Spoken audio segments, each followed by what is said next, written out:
Travel restrictions on leaving the Western Province to be lifted at 12 midnight. 24 areas continue to be isolated from 5 a.m. onwards tomorrow. Special office trains to commence operations tomorrow. 152 new COVID-19 cases reported from prisons. Leave cancelled. All prison officers to report for duty tomorrow morning. Opposition leader urges the government to provide employment as pledged by the ruling party. Veteran journalist Sydney Chandrasekhara bids final farewell. A very good evening and a warm welcome to your weekend edition of Primetime News on TV1. I'm Zeenat Musafa. On to your top story tonight. Another 5 deaths due to COVID-19 was reported, bringing the total number of COVID-19 deaths in the country to 58. The total number of confirmed COVID-19 cases reported from Sri Lanka reached 17,287 today. 5,734 active patients are currently under medical supervision. The deceased have been identified as a 54-year-old resident of Colombo 13, a 39-year-old resident of Colombo 15, an 88-year-old resident of Colombo 12, a 79-year-old resident of Boralla and an 88-year-old resident of Colombo 13. The Department of Government Information said the deceased individuals had suffered from health complications relating to cancer, pneumonia, heart and lung diseases. Another 704 COVID-19 cases were detected in the country today. 171 recovered COVID-19 patients were discharged from hospitals today, bringing the total number of recoveries to 11,495. Travel restrictions imposed on leaving the Western Province will be lifted at 12 midnight today. Convening a media briefing this evening, DIG Ajit Rohana said 24 areas will continue to be isolated with effect from 5 a.m. onwards tomorrow. 12 police jurisdictions in the Colombo district and 6 police jurisdictions in the Gampaha district are already under isolation because of COVID-19. What are the new areas that would be placed in isolation? හෙට උදෑසන 5 සිට මේ 18ට තවත් police ස්ථාන 6ක් එකතු. 6 more police jurisdictions will be placed under isolation from 5 a.m. tomorrow until the 18th of this month. The new additions will include the Maradana, Dam Street, Fort, Peta, Slave Island and Kalaniya police jurisdictions. Accordingly, the total number of isolated areas in the country will increase to 24. ඒ අනුව මුළු හුදකලා කරන ලද ප්‍රදේශ ගණන 24ක් වෙනවා. How can companies and institutions operate in isolated areas? Maradana ඒ වගේම වේල්ලවීදිය Kesselwatta. We have permitted certain companies in the Maradana, Dam Street, Keselwatta, Peta, Fort and Slave Island police jurisdictions to continue operations in compliance with quarantine regulations. The permission would apply to companies linked to the health, water, electricity, media and energy sectors. Establishments linked to port services will also be allowed to operate during this period. How can employees report to work in companies that can be kept open in isolated areas?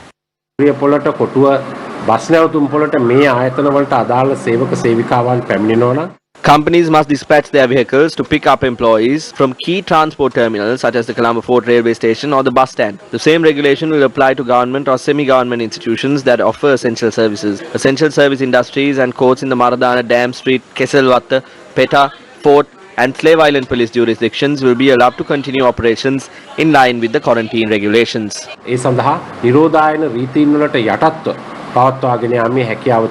Officials say that bus stands in Peta and Bastion Mawatha will be kept open from midnight today. How will transport services operate in such a situation?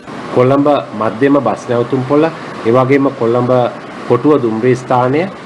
Buses will depart from the bus halls in Colombo and the central bus stand in Peta, and the trains will operate from the Fort railway station. Private buses will also depart from these terminals. However, individuals who operate both private and public modes of transport that depart from Colombo must bear in mind that they will not be allowed to pick up or drop passengers in areas that are under isolation. For example, a person boarding a bus in Peta will be allowed to travel to Galle, but the bus cannot stop or pick up passengers in areas that are under isolation. It is prohibited to do that. Can people travel to Colombo by bus? සාමාන්‍ය කෙනෙක් Colombo bus රථයකින් ඇවිල්ලා වෙනත් ප්‍රදේශයකට යනවා නම් a person can arrive in Colombo by bus. However, we have only permitted essential service industries to operate in the Colombo town. A person who arrives in PETA will not be able to fulfill his requirements. That is because stores will not be kept open. Ordinary establishments will not be kept open during this period. Only selected institutions will be allowed to carry out operations. පවතින්නේ නැහැ. නමුත් විශේෂිතම ආයතන පමණයි විවෘත වී පවතින්නේ. Can individuals in isolated areas use public transport services? අනිවාර්යෙන්ම අපි දුම්රිය පොළත් ඒ වගේම ප්‍රධාන බස් නැවතුම් පොළත් ආශ්‍රිතව We have implemented a special security plan in the vicinity of train stations and main bus stands. For example, a person in Keselwatta, Dan Street or any other isolated area cannot visit a bus stand. We will permit individuals to board buses from bus stands only after an inspection. If required, we will examine individuals leaving bus stands as well. Therefore, the residents of isolated areas cannot use public transport. අවශ්‍ය විටක පරීක්ෂා කරනවා. ඒ නිසා එම ප්‍රදේශවල පදිංචිකරුවන්ට ඒ ආකාරයට හැසිරීමට හැකියාවක් ලැබෙන්නේ නැහැ. Meanwhile, the Department of Railways in an announcement said special office trains will operate during the morning and evening hours tomorrow. Accordingly, the train will not stop at stations located in areas that have been isolated except at the Fort Railway Station. All trains will commence and conclude operations at the Fort Railway Station. Accordingly, trains operating on the main line will not stop at stations located in Maradana, Vanavasala, Ragama, Vyamatagoda, Endiramulla, Valpola, Kalaniya, Horape and Batuwatta. Trains operating on the Chilav line will not stop at stations located in Peralanda, Kudahakapola, Kattua, Jayala, Kurana, Tudala and Nigambo. According to the Department of Railways, trains operating on the Kalani Valley line will not stop at two stations, that is, the train station located on Baseline Road and Kota Road. The Railway Department further informs that trains will not stop at the Presidential Secretariat and Slave Island train stations, as well as the Angulana Railway Station along the coastal railway line. The latest situation at prisons across the island. Leave for all prison officers have been cancelled with immediate effect until further notice. Commissioner of the Department of Prisons Chandaneka Nayaka, speaking to Newsfirst, said all prison officers must report to their respective duty stations before 8 a.m. on Monday, the 16th of November. Another 147 prison inmates and 5 prison officers tested positive for COVID-19, bringing the total number of COVID-19 cases reported from prisons to 437. 44 inmates at the Busa prison who tested positive for the virus yesterday were directed to the COVID-19 treatment center in Gallala, Polonnaruwa at around 2 a.m. this morning.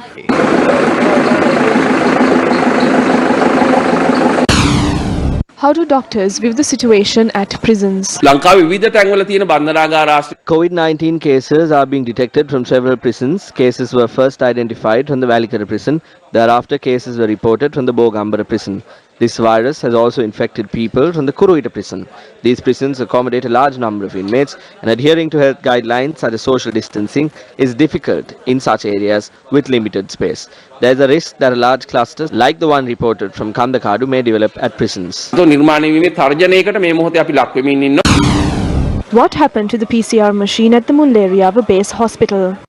The PCR machine operations at the Mulleriava Base Hospital have been temporarily halted. This was due to the installation of a new automatic extraction machine that could be used for PCR testing at hospitals. A hospital spokesperson said the new extraction machine was gifted by the Chinese company from which the PCR machine was purchased. The new extraction machine is being installed by 2 Chinese specialists who arrived in the country on the 31st of October. The hospital spokesperson said the new extraction machine will double the number of PCR tests carried out daily. Meanwhile, the National Operations Centre for the Prevention of COVID-19 Outbreak said 13,671 PCR tests were carried out yesterday. Another 128 Sri Lankans residing overseas returned to the island. The duty manager at the Katunayaka International Airport said the group of Sri Lankans returned from China, the United Arab Emirates, Qatar and the Maldives. 59 Sri Lankans returned from Dubai, 39 returned from Qatar, while 5 returned from Shanghai, China. The rest were Sri Lankans residing in the Maldives. The duty manager at the airport said the group has been directed to quarantine after carrying out PCR tests. When will the Manning market that was closed due to COVID-19 be shifted to Paliagoda? The Urban Development Authority said operations at the new market facility in Paliagoda will resume on the 20th of this month. Director General of the UDA, NPK Ranavira, said the new facility will be declared open under the auspices of Prime Minister Mahinda Rajapaksa. The Director General added that a limited number of traders representing all sections will be permitted to enter the new facility. The Director General said a decision on granting permission for other traders to enter the new market facility will be reached after considering the recommendations of health authorities. The government's decision to relocate the Manning market from Peta to Paliagoda was made after the detection of approximately 100 COVID-19 cases from the Manning market. Still in your local news, President Gotabaya Rajapaksa engaged in religious observances in Anuradhapura today. President Gotabaya Rajapaksa paid homage to the Jayasri Mahabodhiya in Anuradhapura today and engaged in religious observances. A Kiri Puja for the sacred bow tree was also held under the auspices of the President. The puja was held to seek the welfare of the people across the globe amidst the COVID-19 pandemic. President Rajapaksa also called on the Atamasthana-adhipati Venerable Pallegama Srinivasa Thera and obtained his blessings. Senior journalist and veteran artist Sydney Chandrasekhara, who was the creative genius of several productions that brought happiness to the people, bade goodbye for one final time today. His final rites were carried out at the Boralla General Cemetery.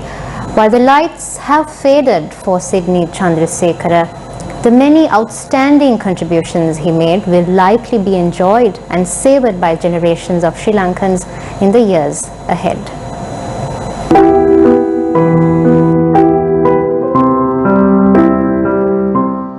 Veteran journalist Sydney Chandrasekhara passed away while receiving treatment at a hospital in Colombo at the age of 61 yesterday. His remains were placed at the Respect home of the Jayaratna Group in Boralla until this afternoon. A large number of individuals paid their last respects to Sydney Chandrasekhara, who excelled in the field of art and tutored many individuals during his career.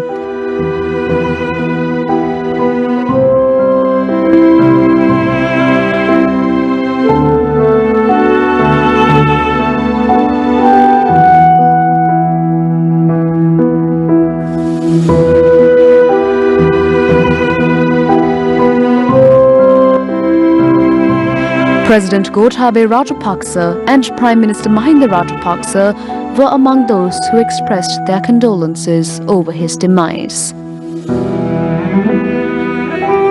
Former President Maithripala Sirisena paid his final respects to the veteran journalist today.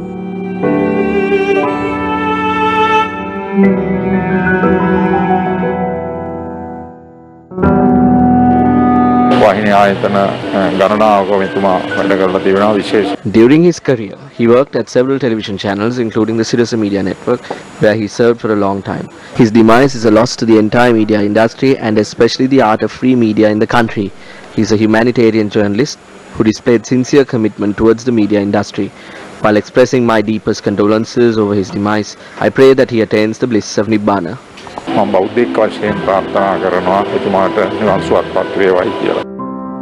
The funeral cortege of Sydney Chandrasekhara proceeded towards the Boralla Cemetery following religious rituals.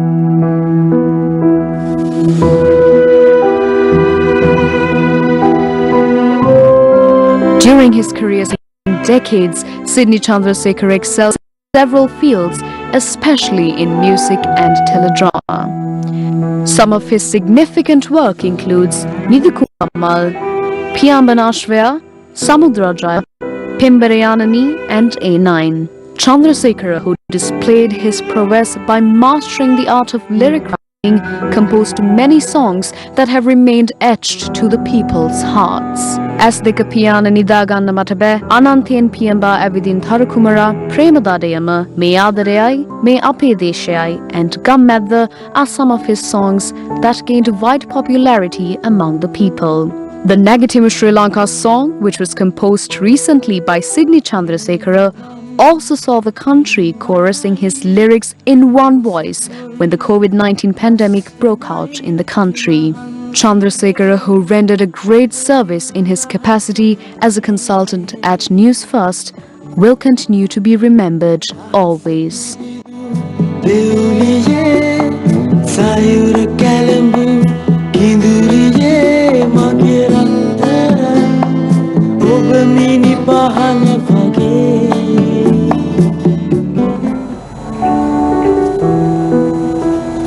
Taking a look at some news from the political arena, views were expressed by the ruling party and opposition regarding the government's management of the Sri Lankan economy. මහ බැංකුව කියලා තියෙනවා රටේ මුළු ආර්ථික වර්ධනය ඒගොල්ලෝ පුරෝකථනය කරන විදිහට මේ වසරේ ඍණ 1.7යි කියලා. නමුත් the central bank predicts Sri Lanka's economy to shrink by 1.3%. However, when we analyze the figures presented to the parliament by the finance ministry, it shows that there will be a positive economic growth this year. Eye-washing, the numbers cannot conceal Sri Lanka's current economic crisis or debt crisis. Sri Lanka's economy has shrunk in every sector. The government blames COVID-19 for the negative growth. The ruling party put on a facade to mislead the general public by claiming that our country managed the COVID-19 crisis. Just after a few days, by the 4th of October, COVID-19 raised its head once again with a second wave of infections. The ruling party attempted to take advantage of the health crisis and benefit from it. Rackets are taking place everywhere in the importation of face masks and disinfectant products and the repatriation of Sri Lankans from overseas. The law is not being enforced on certain leading companies. This matter has been highlighted by the Attorney General several times. In a country where activities linked to COVID-19 is not monitored or investigated, how can the police monitor whether people are wearing face masks or not? Look what has happened in the environment. The ruling party, after coming into power, cancelled the requirement for a sand transportation license and paved the way for illegal sand and stone mining, destroying our rivers and natural resources. They paved the way for our forest reserves to be destroyed. ඒ වගේම සංරක්ෂිත ප්‍රදේශවලට ඇතුල් වෙලා සංරක්ෂිත ප්‍රදේශ සම්පූර්ණයෙන්ම කොල්ල කන්න දුන්නා. අපි ලෝකයේ පළවෙනි දෙවෙනි තැනට මේ කොරෝනා වසංගතය පාලනය කරගත්ත පළවෙනි වටේ. We were among the few countries in the world to control the first wave of COVID-19. It was only China that was ahead of us. It was because of President Gotabaya Rajapaksa's long-term vision that we as a country succeeded in managing this crisis, while the other countries failed. We are now facing the second wave of COVID-19, which spread faster in a more complicated manner. I would like to clarify that the COVID-19 situation in the country is currently under control. The President has taken steps to control the country without burdening the general public. In theory, the upcoming budget for 2021 should be a budget that would heavily tax the general public. However, Prime Minister Mahinda Rajapaksa will present a budget that would not burden the people. If anyone failed, it was Ranil Wickremesinghe who failed. The United National Party failed to send even one member to Parliament. The party is now struggling to put forward a nationalist candidate. එක මන්ත්‍රීවරේ පාර්ලිමේන්තුවට එවන්න බැරුව. අධික list එකක් හම්බෙලා තියෙනවා ඒක තෝරගන්න බැරුව දඟලනවා. Join KPMG in Sri Lanka for an in-depth discussion on the budget proposal for 2021, which will commence with a keynote address by Honorable Ajit Niwat Kabral, State Minister of Money and Capital Markets and State Enterprise Reforms, followed by a panel discussion focusing on initial analysis of the government's budget proposals for 2021 and its impact on the different sectors of the economy. Visit www.kpmg.com/lk for more information. Watch it live on the Newsfirst Facebook page on the 18th of November at 8:30 a.m. Still in your local news, the new golden fence built around the Bo tree at the Sri Samudrarama temple in Wadua was unveiled today. Former Speaker Karujaya Surya presided over the event that was attended by several former parliamentarians in the United National Party.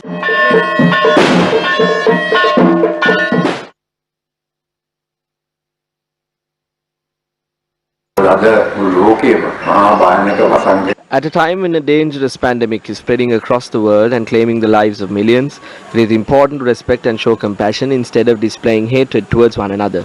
Without acting out of greed for power, we must take steps to protect the lives of the people regardless of their political or religious background. If we manage to do that, we will be able to successfully combat the pandemic. We have been told that a new constitution is to be drafted. That can be done later. The need of the hour is to protect the lives of the people.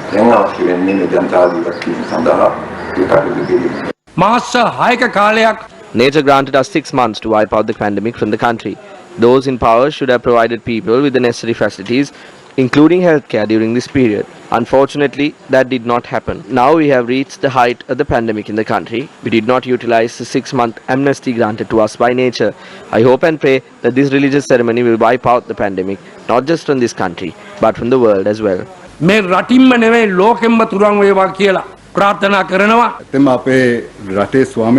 Our country needs the leadership of Buddhist monks. That is because we need spiritual leadership to protect the country. The country is facing a second wave of infections. The virus has spread across the country. We cannot remain divided politically to face this situation. We must unite towards this cause. At the same time, we need the leadership of Buddhist monks at this time. එවගේම විශේෂයෙන්ම අපේ ස්වාමීන් වහන්සේලාගේ නායකත්වය දැන් ඇත්තම අත්‍යවශ්‍ය වෙලා තියෙන මේ තියෙන අවස්ථාව.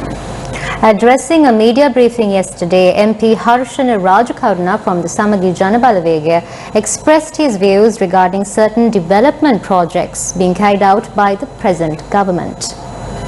එම ආණ්ඩුවේ අපි දකිනවා අග්‍රාමාත්‍යතුමාට විරුද්ධව යම් ව්‍යාපාරයක් ගෙන යන බව. We can see a conspiracy within the government against their Prime Minister. The Prime Minister is made into a puppet through the 20th Amendment. There is some force trying to create inconveniences to the Prime Minister.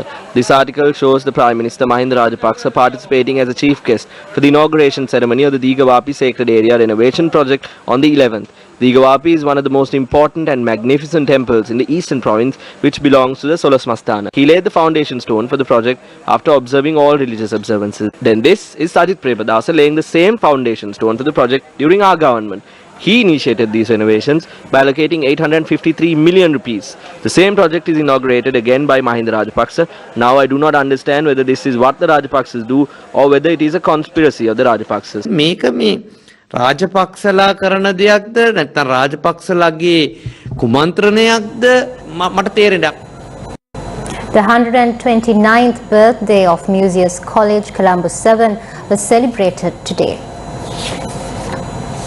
Museus College, founded in 1891 by its founder principal, Mrs. Mary Museus Higgins, started off as a school with just 12 pupils in a mud hut. Since then, Museus College has evolved into one of the country's most dynamic, progressive and forward-thinking academic institutions, achieving the distinction of being one of the premier Buddhist girls' schools in Sri Lanka with over 6,700 students. As a school that centers upon the motto of "Follow the Light," Museus College has certainly been the guiding light for tens of thousands of young girls in Sri Lanka for the past 129 years and will continue to lead the way for many generations to come.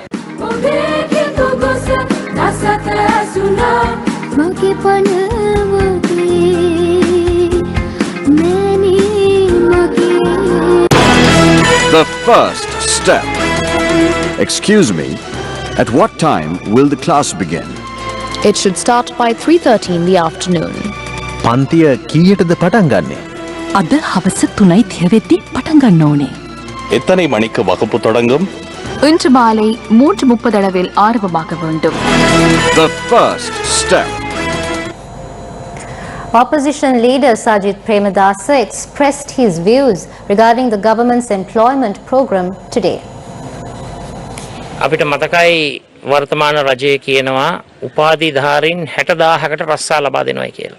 The present government promised that they will employ 60,000 graduates, but the government has failed to employ 10,000 employees who resigned from their private jobs for which they paid EPF with the hope of getting a government graduate appointment. We urge the government to provide these employments as they promised. They have lost their jobs in the private sector and the government employment as well.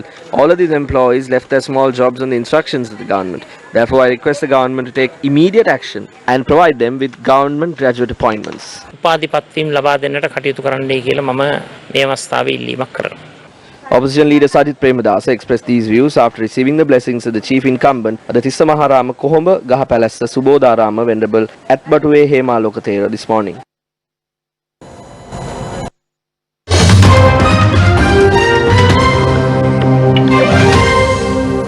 News from overseas, 15 countries have formed the world's largest trading bloc, covering nearly a third of the global economy. The Regional Comprehensive Economic Partnership is made up of 10 Southeast Asian countries, as well as South Korea, China, Japan, Australia, and New Zealand. Negotiations over the RCEP lasted for 8 years. The deal was finally signed today on the sidelines of a virtual summit of the Association of Southeast Asian Nations hosted by Vietnam. Leaders hope that the agreement will help to spur recovery from the coronavirus pandemic. The Chinese premier said, quote, "Under the current global circumstances, the fact that RCEP has been signed after 8 years of negotiations brings a ray of light and hope amid the clouds," unquote. India was also part of the negotiations but pulled out last year over concerns that lower tariffs could hurt local producers. Signatories of the deal said the door remained open for India to join in the future.